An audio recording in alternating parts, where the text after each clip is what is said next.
Ukraine finds itself in a bloody stalemate on the frozen plains of the country's east and south, now 2 years into Russia's full-scale invasion.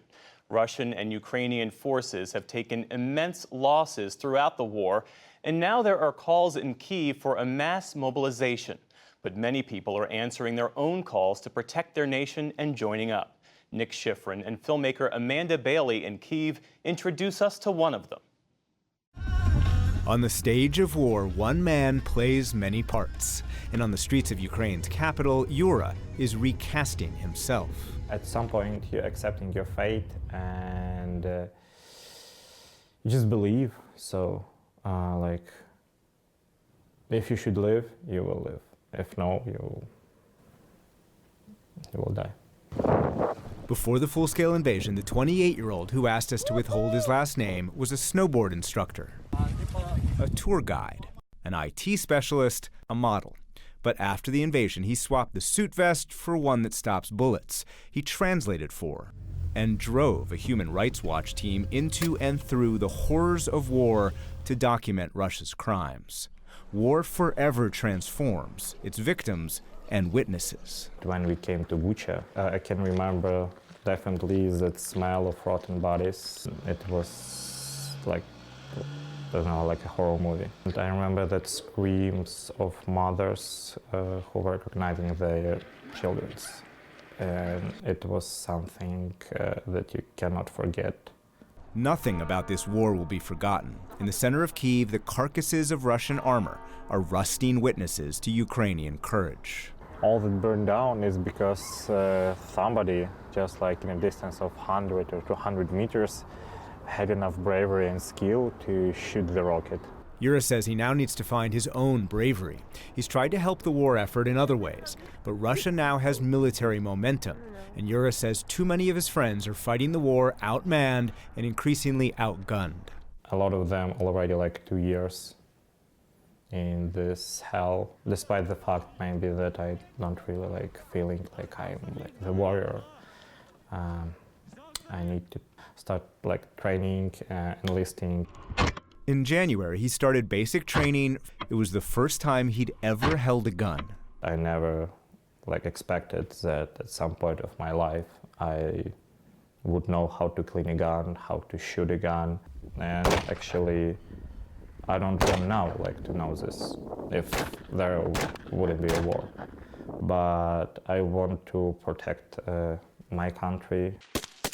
The country needs him. Ukraine's army is struggling to find new recruits. Some 15,000 have paid to leave the country illegally. New legislation would mobilize some 400,000 more men. Russia has more than that deployed inside Ukraine. From our side, they're the best people of our country, and from their side is criminals, is people with no future, and we are losing our best people. Sometimes you can forget that at night in Kyiv. The city's bars are dark and filled with dark humor that for Yura's friend Slava is an escape from the pain. There's a big chance that he probably gonna die. So at least I hope he will give me his car or something that he have at home before he gonna die. Yeah. But actually, if it's seriously, I'm just tired of losing my friends and family.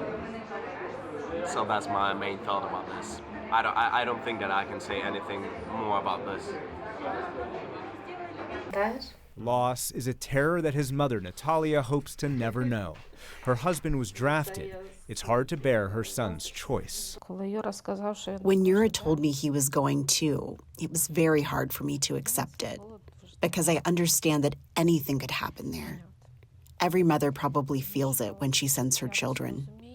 It is scary to send your husband, but there's nothing worse than to send your child.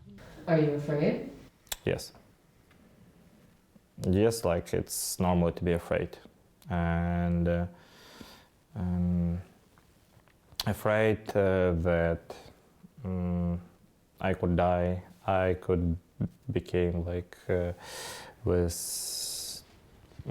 became disabled. It's still better than be under occupation. A lot of guys younger than me, and It's like giving me goosebumps about that I'm still living. Before he leaves us all for the front, he visits the Wall of Heroes and the faces of thousands of Ukrainians killed fighting Russia. Like 23 years old. Look at it. It's 20 years old. 24. We do not afraid anymore because it's kind of, we have nothing to lose, because like if we will lose this war, we will lose like everything. Our freedom, our country, our lives. For Yura, that means there is no longer fear, only reverence for those whose sacrifice preceded his own. For the PBS NewsHour, I'm Nick Schifrin.